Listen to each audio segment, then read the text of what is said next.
Paano naman kung naunang gumawa ng FB account bago mag-sign in sa Gsuite email address? So, ganito.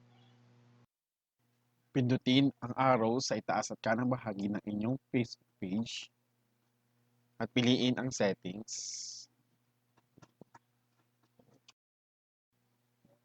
Pindutin ang edit sa tapat ng contact para palitan ang email address. I-click ang add another email or mobile number sa baba.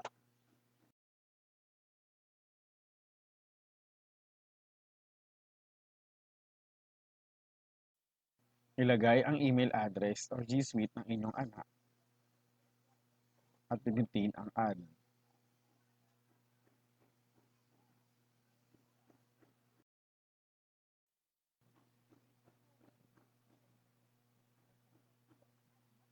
I-click ang close at pumunta sa inbox ng G Suite email.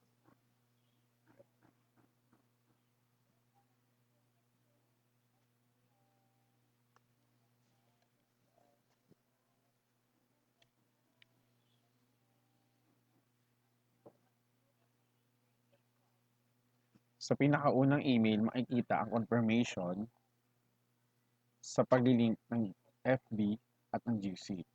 I-click ito at pindutin ang confirm o pwedeng kopyahin ang code.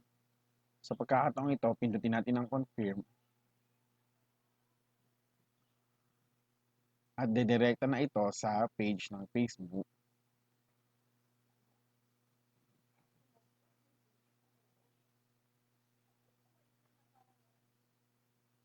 Makikita na nakalink na ang G Suite email address sa inyong FB page ng inyong anak.